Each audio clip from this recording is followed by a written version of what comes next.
Hello. Alrighty, so I recorded a video earlier and then my phone just, deleted it. So I'm going to do another one, but without an intro. So we are making boot or sock protectors that you stick over your work boots and your socks to stop grass seeds and things getting in them. So I already made the cow ones, but I do need to make a second pair. So I'm going to make some out of this skull fabric. So this is just a quilting fabric. You could also use a drill. I wouldn't go anything lighter than that though. So quilting, drill, or something on the heavier end, so not poplin. And so what I've done is I've cut a 7-inch strip of fabric and then cut it down to 18 inches wide. I've popped in my roll hem foot and I'm actually going to roll hem the top and the bottom of both pieces so that I don't have to use any kind of serger or overlocker, because that will also potentially capture the grass seeds, which is obviously what we're trying to prevent. My machine would work better if I turned it on. So I'm just going to help it fold over the first bit and then feed the fabric up into the roll hem foot. Now you want to make sure that you don't pull on the fabric when you do this. And you'll also notice I'm not going at 100% speed. It doesn't necessarily work out in your favor if you go super fast. So I'm going to chain stitch these. So to get it started, you just fold it over in half and in half again, so it can get a handle on the start of the stitching.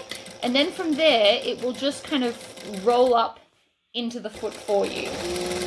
So this hand here is just guiding it. I'm not pulling on it or giving it any pressure, because if I do, it's going to make it look more like a lettuce hem where it's all rolled. And in some instances, that would be cool, but not really for these. So I'm going to chop off that first one, and I'm going to come and trim the tails at the start so I don't forget later. And then I'm going to do the same again. So I'm going to fold it over and over again, and then pop it under the foot. Back stitch, as always, and then the fabric will just naturally go under the foot.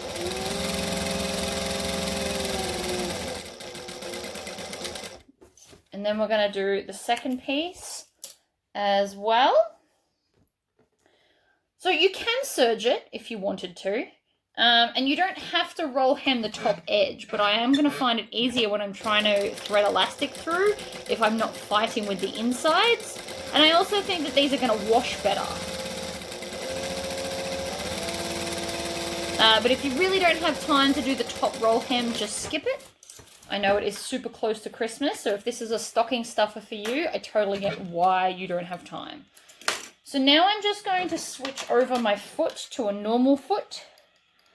I use a bobbin as my screwdriver because that's always seems to be what I have handy. My mate taught me this in Townsville and I love it. So I stole it and I do it all the time. So this is still just a normal foot, it's just a skinny one. So it's going to help me get really close to the elastic, but you don't have to use this one. So I've got just some thin 1/4-inch elastic here. Now you should always pre-stretch your elastic before you start cutting and sewing it.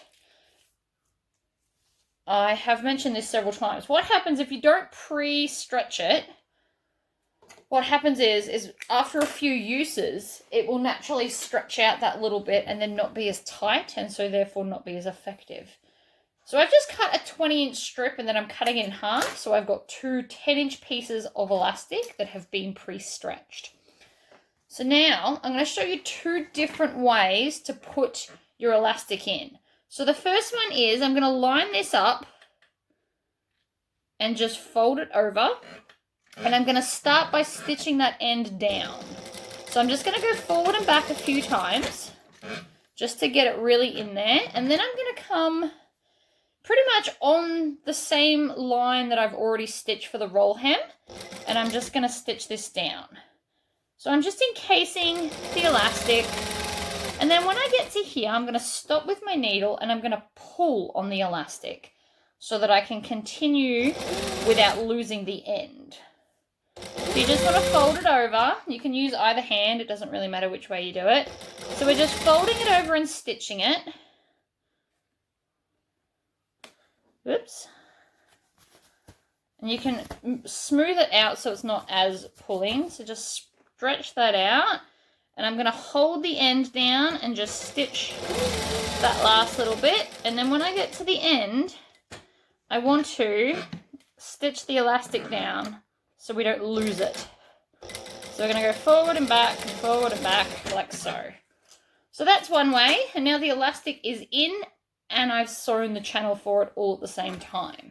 So that's the way I prefer to do it. But if you're in a hurry and you've never tried it, you might find it a little bit tricky. So instead, what you can do is mark how big you need your channel to be. And then we just stitch it. So you're just going to fold it down. Now, ironing this in place will also help, especially for new to sewing. But I'm just folding it down an even amount. And I've been sewing long enough now that I can eyeball what is an even amount. Like that. And then we're going to back stitch. And then you just need to thread your elastic through. So I have this handy little loop turner here. So you push that through. You can also just get a bobby pin. Oh, not a bobby pin, sorry. A safety pin. And attach the safety pin to the elastic and then pull it through. So you just want to pull and you want to hold on to this end and then we're going to just gather it on the stick like that. And then we take the loop turner off the end. Mine's a little bit tricky because I let my kid play with it and he broke it, but such is life.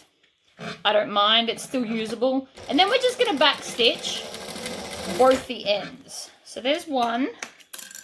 And then I'm going to come and I'm going to do the other one. So both of these methods are effective. It's just whatever you prefer. If you've got time, try a different method. It's always good to learn new stuff. Okay, so that's now on there as well. So I'm just going to trim off any extra bits of elastic I've got hanging out because I don't need them. Actually, it's only that one piece, so that's pretty good. Okay, so now to construct them. Again, I don't want to use a serger or an overlocker, but I do want them to be washing machine proof. So we're going to do what's called a French seam. So I'm going to put it wrong sides together first. And I'm always going to sew from the elastic down because the elastic is the thickest part. So I'm just going to do a 1/4 inch seam. I'm going to make sure that I back stitch and then I'm going to make sure that these bottom edges line up. So that's one, and then I'm going to do the same to this one. You also want to move the gathers away from where you're going to stitch because we want as little bulk here as possible. So I'm going to stitch down and then back stitch. So now that I've stitched that, I want to come along and cut off as much excess as I can next to that stitch line without actually cutting my stitches. Right? So that doesn't look like I cut a lot, but that will be a really big help in a minute. So then I'm just going to trim this one down as well. Like so. And so now we're going to turn them inside out. And I'm going to make sure that that raw edge is enclosed in the next seam that I sew. So I'm just going to roll this hem in my fingers until I'm right on that stitch fold. And then again, I'm going to start from the top because it's where the bulk is. So I want to do a couple of stitches, back stitch, and then I'm just going to stitch right next to there. So you just want to make sure that you're going to hide that raw edge inside, which is why we try and cut it as close to the stitches as possible. I'm just trimming off those extra little tail bits. And you always want to start at the bulk and work your way down. I promise you're going to find it easier. So again, you can iron this as well if you want to, just to get a really crisp edge, but I reckon I'm still going to be all right. Now, if you want to, you can stop there. So that's 9 minutes and 45 seconds for the whole video so far. You could stop there, and they are successful little booty sock protectors. But I'm going to do one more step and I'm going to sew this French seamy part down. So what you want to do is you just want to thread through. So you want to leave it inside out, but we're going to thread through the side we're not going to do. And then we're going to push this seam all to one side. I personally like to push it to the right, but right or left, it doesn't matter.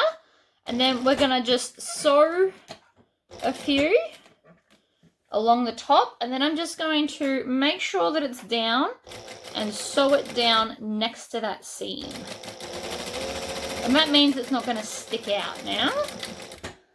Like I said, this is an optional extra. If you're super new to sewing, feel free to skip it. This is just, you know, one of those things. So from the back, it's now stitched down, so it's not going to move around. And from the front, it's just this nice little detail next to the seam, like so. And that's it. That one's finished. I'm just going to finish off this other one, because you can't do one and not the other. That's just weird. And I wanted to make her 2 sets so that she can wash one while wearing the other one, because I imagine these are going to get dirty. They're designed for tradies and stuff. So I'm just going to sew, whoops, I'm not sewing anything right now.